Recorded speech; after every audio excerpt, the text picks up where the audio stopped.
In the name of God, the very first point that we need to know about is the historical overview of ESP. It means we need to know the roots of ESP, where ESP comes from, and what approaches actually have given rise to the development and advancement in ESP.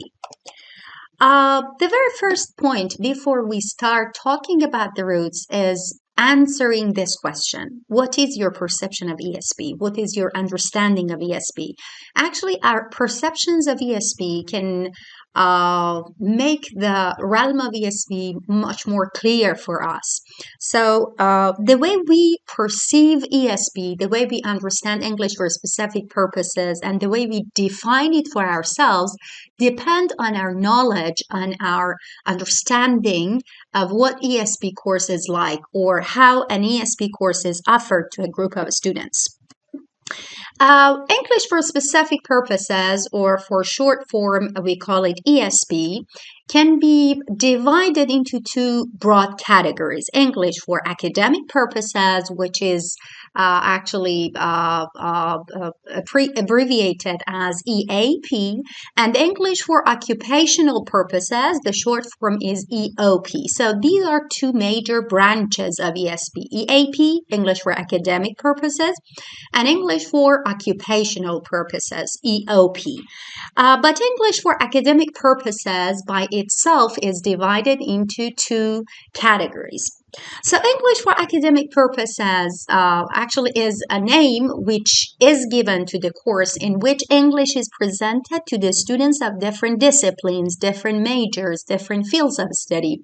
English for medical actually sciences students, English for the students of chemistry, English for the students of psychology, English for the students of philosophy, English for the students of mathematics. So whenever we use English as the medium of instruction in order to familiarize a group of students with different majors, with the basics or with the technical terms in their field of study, using English as the medium of instruction, this course is called English for academic purposes course. On the other hand, when we have some people who are active in a particular occupation, like taxi drivers, like engineers, like physicists, like physicians, like chemical, let's say, engineers, those people who are involved in workplaces, nurses, doctors. So whenever we have a course which is offered to specific group of people who are active in a particular area, which is actually like a workplace, which is part of their occupation, part of their job, this actually course is called English for occupational purposes. But when it comes to English for academic purposes, we have two sub-branches: English for general academic purposes and English for specific academic purposes. When students study basic sciences like chemistry, biology, mathematics, physics, these fields actually have something in common. So the type of language that is used for scientific communication is to some extent common. There are some strategies that the students need to understand and learn when they want to read passages in their own field of study. For example, all of them need to know skimming, scanning, guessing the words from the context. So these are some general strategies, general approaches, general level of knowledge which is needed to be acquired by the students at the general level. But when they enter the academic context, because it happens in the academic context, it is academic. Actually, it is called academic, but because it is actually kind of common among different majors, it is called general academic purposes. But consider a student who studies English for physics students and English for philosophy students. The nature of philosophy and physics is not the same. So they have different ways to talk about the findings in their field of study. The students of philosophy have more tendency to talk about the philosophical issues, to have rationales, to have logic in their explanations. They have premises, conclusions, and things like this. On the other hand, the students who study physics might be asked to write a lab report when they do an experiment. They may be asked to write a report of what they did in the class. They may be asked to explain the procedure of an experiment. So the nature of these two fields is different. Because of that, they happen in academic context, so it is called academic, but because the nature of these two fields is different, it is called a specific academic purposes. So we have some courses in universities in which some strategies which are common among different fields of study are presented, which are called English for general academic purposes. On the other hand, we have some courses in which the needs and purposes of particular groups of students are considered and fulfilled. Those fields, actually, those courses are called English for specific academic purposes. Now, let's see what actually roots underlie the development of English for specific purposes. Generally, we can say four roots it has: technological advances, socioeconomic condition, paradigm shift in linguistics, and new approaches in psychology. If we want to deal with the technological advances, we can say, the flow of information became faster, and people could communicate with each other much more easily because of the information and communication advances. People have access to the internet, people have access to the social media, and they can get connected to the internet and they can communicate with people from all parts of the world. So we have a small village, so we have the global village in which people can communicate with each other. So people of different fields of study, of different occupational background, want to communicate with each other. So they need a common language, a lingua franca, which is called actually that common language. So they need to be able to interact with people of their field of study. For example, you are a student and you study physics in a country like Iran, like Iraq, like Syria, like Germany. So you need to communicate with an expert who is actually a scholar in your field of study, physics, but he or she lives in the United States, in Australia, in another European country, in another Asian country. So you need to know the norms of communication. You need to know the way language is used in academic context in order to interact successfully with the people in your community. So this community is important. It means the community actually includes all those people who are in your field of study, who are experts, who are scholars, who are students. For example, we have community of applied linguists. In this community, we have BA students of English language teaching, MA students of English language teaching, PhD students, those university instructors, the researchers, material developers. So the point is that in order to be able to successfully communicate with people in our academic or occupational community, in this actually world, which is growingly actually being developed in terms of technological advances, we need that common language. ESP courses could provide the learners, provide the applicants with that common language in order to enable them to communicate successfully with other people in their own community all around the world. The second reason is the socioeconomic condition. After the Second World War, actually we had a post-war economic reconstruction condition. Because of the oil industry and because of the flourishment of oil industry, there was a win-win relation between the West and the East. So the competition became more important for the countries because they wanted to take time-wise and money-wise steps in order to educate the people so that they can have the actually most use and most advantage of the communities in which they try to actually compete. So they needed shortcuts. They needed kind of educational services which can provide the people who are involved in this oil industry in this post-war condition in a fast type of learning in which they can reach a level of English in which actually through which they can communicate with other people easily. They didn't have time to waste. They wanted a shortcut to actually compete and to win in this condition. Because of that, ESP courses have been developed. It means the courses in which the targets were clearly defined and the shortcuts, the linguistic shortcuts, were presented to the learners so that after a short time they get equipped linguistically in order to communicate with other people all around the world in order to bring profit to actually, let's say, countries. The third root of ESP is the paradigm shift in linguistics.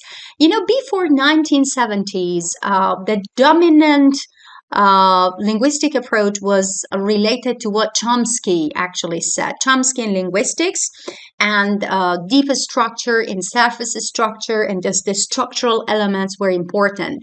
But in 1970s, if you remember, communicative language teaching came to the fore. The basics of communicative language teaching, the theoretical underlying of communicative language teaching was the functions of language, the way language is used in order to communicate with other people, to focus on the meaning rather than the form. And we had a paradigm shift here that was Halliday's systemic functional linguistics. We will deal with systemic functional linguistics when it comes to linguistic description sessions. The point is that by Halliday's systemic functional linguistics, we mean no longer the forms of the language were important. Both forms and meaning were important. It means that language is used by people and they make their own linguistic choices to communicate with people in different contexts. So the concept of context became more important. So according to systemic functional linguistics, for example, if you want to have a request and you want to address your request to your father, you may say, "Father, would you please close the window?" This is the way you may ask your father to close the window. But what about your teacher? What about your university instructor? You may say, "I'm wondering if you'd mind actually closing the window." It means that it becomes more formal. So by systemic functional linguistics, we mean the way context, people in that context, the status of people in a communication can influence the choice of linguistic items to reach that particular target, communicative purpose. We will talk about systemic functional linguistics more in the following sessions, but for the time being, be careful and notice this point that the shift in linguistics from focusing on the form to the focus on meaning gave rise to the development of ESP courses, because in ESP courses, the meaning that was communicated, the communicative message was of importance. And the fourth root was actually related to the new approaches in psychology. If you remember, in 1970s, more focus was on the learners and the way they need the language and the reasons they come to the English classes, what they need English for became very important to the educational actual administrators. So we had more humanistic approaches in which the students were considered as the whole person, and the students were considered as human beings who live in a context, and the activities and tasks within the class should reflect the real life experiences and real life purposes. So new focus and new emphasis on the psychological aspects of learning and on the needs and desires and likes and dislikes of the students became important. ESP courses is a true representation of this humanistic approach.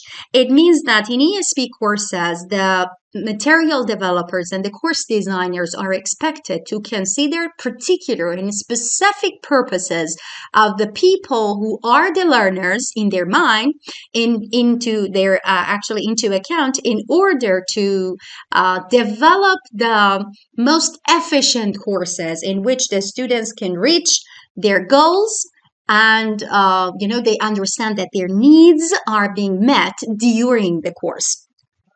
So we can see these are the four roots of ESP. As I said, technology and communication, the tools, development of these tools, sociopolitical and economic condition, the post-war condition, as I said, after the Second World War, the paradigm shift in linguistics, which moved actually towards systemic functional linguistics, and the new psychological approaches, which are related to the development of humanistic approaches.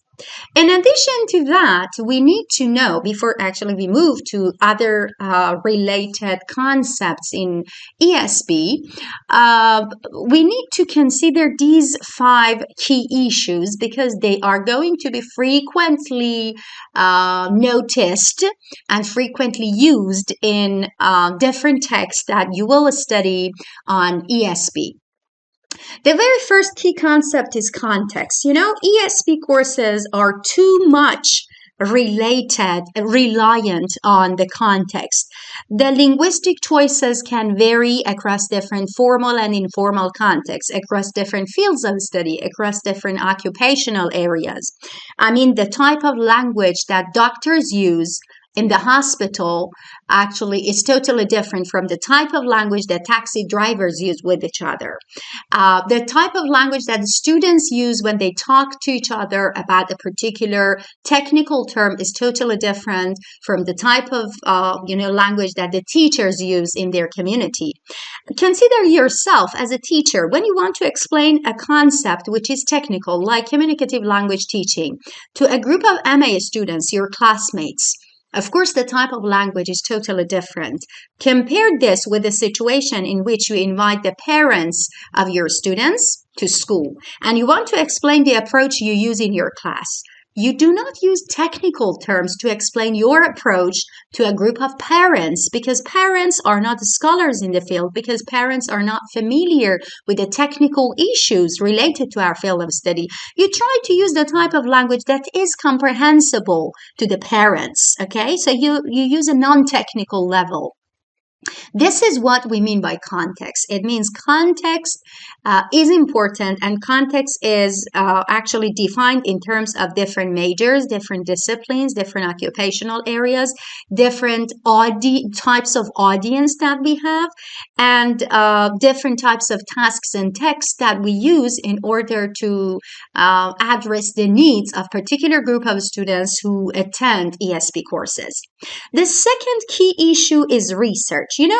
What distinguishes EGP courses, English for General Purposes courses, from ESP courses, English for Specific Purposes courses, is the concept of research. It means that, every step that we take in ESP courses, from the very basic, steps in course design, in syllabus design, in planning, in material development, material evaluation, assessment, testing, methodology, should come from the research findings. Otherwise, it's not valid. Why it should come from research? Because it should have a basis. As we said, ESP courses are the representative of time-wise and money-wise decisions. So nobody has the time to waste. Nobody has the money and energy to waste when it comes to ESP courses because they want to reach the target as soon as possible. They do not have time to waste, actually. Consider a group of engineers who want to be ready in order to travel to another country to actually learn about a particular technical issue, and you have just 2 months to make them ready. So to prepare these group of students, you have 2 months, and 2 months is very short. So it's a very short period of time. So you need to take the wisest step possible. So you need to develop materials that can familiarize this group of students with the very frequent and useful aspects of that technical context, occupational context, so that they can act well and have the higher level of efficiency and accountability there. Before I explain the research concept, let's move to efficiency and accountability. It means that we make the most use of the least elements. So we need to gain the most out of the least when it comes to efficiency. It means that we need to have the best outcomes possible through the available sources, through the resources that are available. And we cannot justify the failure of the ESP course by referring to the limitations, because when we start offering ESP courses to a group of students, we are familiar of the resources and limitations. And by accountability, we mean, we need to have kind of let's say economized education in which the most relevant professional and academic courses are presented. So economic profit is very important here. The instructors are paid, so the payment is high mostly in ESP courses. So if the course is not on the right track to lead the students toward the desired outcome, of course, the students get disappointed, and the teacher or the instructor is the responsible or accountable person. So the outcome matters when it comes to ESP courses, and the outcomes are what is seen by the scholars. So accountability and efficiency are two concepts that are interwoven, that are interrelated, and they are important. It means that after finishing the ESP course, those engineers should feel fulfilled, should feel satisfied with the content that was presented. It means that they should become prepared in order to enter the occupational area, in order to enter the workplace and act well. And going back to the concept of research, we can say whatever we do, whatever we include in ESP courses and whatever we exclude from ESP courses should be based on a scientific, research-based, rationale. So this is why we have register analysis, which is analyzing the linguistic features at the very surface level. We have discourse analysis, which is the analysis of the language at the intermediate level. We have genre analysis, which is the analysis of the way the different parts of information are put together, the order of presentation, the norms of linguistic features and communicative messages that are transferred from the sources of knowledge to those applicants in ESP courses. So we will talk about register analysis, discourse analysis, and genre analysis within the following sessions in linguistic descriptions. Also, we have needs analysis. By needs analysis, we mean we do research, we conduct research in order to understand why this group of students actually needs English for. So why they want to study English? What is the reason they come to this class? What is actually the basic perception behind attending this class? Again, in the following sessions, we have actually some chapters related to needs analysis, how we conduct needs analysis, and what we mean by needs in ESP courses. So these are the areas of research that form the basis of the course design and syllabus design and methodology and materials and assessment in ESP courses. This research base distinguishes ESP courses from EGP courses. And the fifth key issue is local trend. It means that in any context in which we offer ESP courses, we should consider the contextual features and the local features of that particular environment. If you teach ESP to a group of students, BA students in University A, and if you offer the course in another university to a group of students with the same field of study, the students in University A might be different from the students in University B. Their major, both groups, their major is, for example, philosophy, but their needs might be different. Why? Because, their level of proficiency is different. Why? Because, they have different prospect for their future. For example, the students in University A want to apply for actually studying the MA courses in other countries, in English speaking countries, but the students in University B just want to get familiar with some text in their field of study. So local trend means this: we need to have context sensitive decisions. We make learning interesting, lively, comprehensible, relevant, and practical based on the needs of the students who are considered as the audience in our classes. And we may have international scope because they live in a global village, but at the same time, we act locally. It means that we consider their needs, their wants, their capabilities, their resources and limitations of different contexts in which we offer ESP courses, and based on which we increase the efficiency and accountability of the courses. So these were all about the roots of ESP courses and the key issues in ESP courses. In the following sessions, we are going to talk about the linguistic description in ESP and how understanding the linguistic features and how analyzing the register, discourse, and genre can lead to better development of materials and adopting better methodology for presenting and offering ESP courses.